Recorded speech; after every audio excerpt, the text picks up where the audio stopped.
अजित पवारांचे चिरंजीव जय पवारांचा बारामतीमध्ये आभार दौरा सुरू आहे। उपमुख्यमंत्री अजित पवार यांना निवडून दिल्याबद्दल जय पवारांचा आभार दौरा सुरू आहे। बारामतीमधल्या मळद गावातून जय पवारांच्या आभार दौऱ्याला सुरुवात झाली आहे।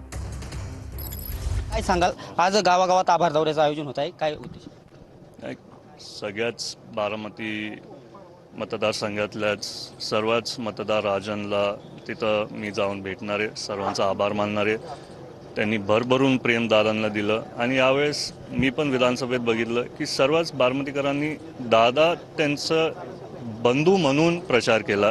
सगळे स्वतः बाहेरून प्रचार करत होते आणि भविष्यात आता जसं दादांनी अनेक वर्ष कामं केलेत तसं आता मी पण युवकांसाठी, ज्येष्ठ मंडळी सर्वांसाठी मी तिथं असणार आहे। थोड्या दिवसात स्थानिक स्वराज्य संस्था असतील किंवा महानगरपालिकेची निवडणूक, कशा पद्धतीची रणनीती असणार आहे? आता काय गोष्टी आम्ही पक्षात ठेवू, कारण आम्हाला पण ते इलेक्शन जिंकायचे आहेत। पण नाही, नक्कीच ते जेव्हा इलेक्शन जवळ येतील आम्ही तुम्हाला नक्कीच सांगू।